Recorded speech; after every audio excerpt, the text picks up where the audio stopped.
Alright everybody, Loco Profiling episode 22.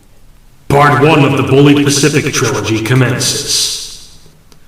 The first of our three candidates is the very locomotive that arguably became the flagship of the entire Bulleids Pacific family in preservation.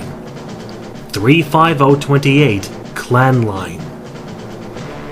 As stated in the prelude video, she was one of the Merchant Navy locomotives, 30 of which were built, all of them at the Southern Railway workshops in Eastleigh, though the production run was a little bit weird. You see, the Southern Railway only built 20 Merchant Navy locomotives, initially numbered 21C1 through 21C20, because of Bulleids' crackhead continental numbering system, and these 20 engines were built at Eastleigh between February of 1941 and June of 1945. But following the 1948 merger and nationalization into British Railways, 10 additional engines were built between September of 1948 and February of 1949, complete with the entire class being renumbered into the new 35,000 series, becoming engines 35001 through 35030. This obviously includes our subject engine, Clan Line, built in December of 1948. Track of effort stats are written here, so I won't go into too much detail when it comes to the narration, because I already did that in the prelude video, but whatever. Interestingly enough, Clan Line actually had a few different liveries in her career. The locomotive's first livery was a transitional version of the Southern Railway's Malachite Green with yellow stripes, most notably saying British Railways instead of Southern on the sides of the tender.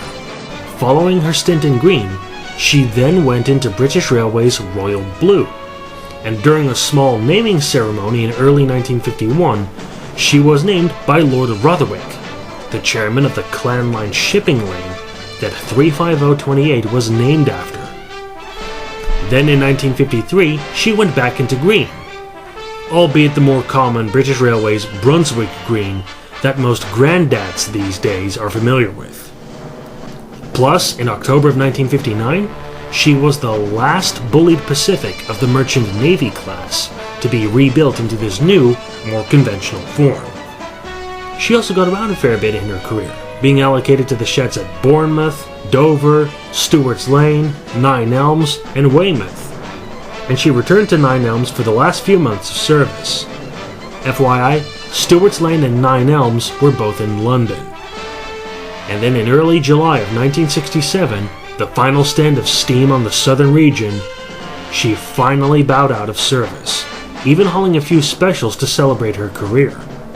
And thankfully, that helped to ensure her preservation, as the very next month, she ended up being sold for the absolute bargain of just under £4,000 to the newly formed Merchant Navy Locomotive Preservation Society, or MNLPS for short.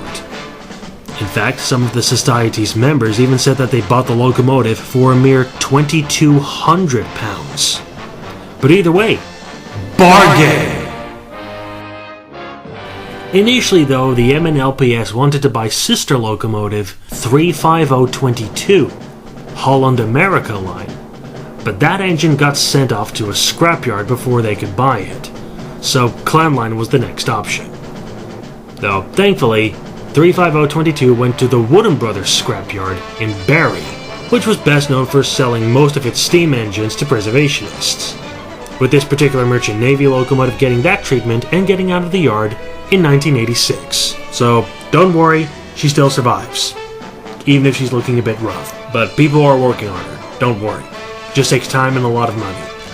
As early as the 1970s, after BR's steam ban had ended in 1972, 35028 became a regular sight on Mainline specials. And believe me, she did a ton of work. But I'll keep it to some mentions of what I think is her most notable work. One of those obviously being her maiden run and first revenue earning in preservation, when on April 27th of 1974, she hauled a passenger train from Basingstoke to Westbury and returned. Then there was her appearance at the Rocket 150 cavalcade in 1980, alongside other icons of British steam.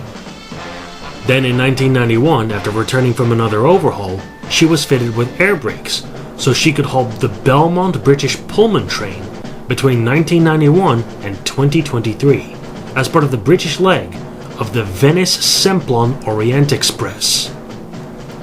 And finally, for this video, in 2018, she got to haul the Royal Train, with one of its passengers being the UK's most famous granddad, King Charles. Though he was just Prince Charles at the time. In fact, this was one of the few times that the locomotive chosen for the Royal Train omitted a notable bit of paint usually applied for this highly prestigious duty: a white roof. And it seems kind of relevant to mention the Royal Train run in this video, as at the time of this recording, recently we got a little bit of news that the Royal Train will be discontinued in the near future. So while you're leaving a comment down below, be sure to also leave an F down there for the Royal Train. And one more note, the staff of the MNLPS do not fuck around when it comes to keeping her clean. She's kept in such sparkling condition to the point of practically being the fastest mirror in the south of England.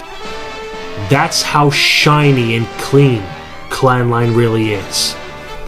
That's how much pride the Society's members take into cleaning and maintaining this wonderful locomotive. Like I said, she is the flagship of the Bulleid Pacific family in preservation. So it makes sense for her to look at her absolute best. So, that was episode 22. We've got our talk on the merchant navies out of the way with Clanline. Join me for episode 23 in a week's time when we talk about our West Country locomotive, 34027 Taw Valley. I'll see you then.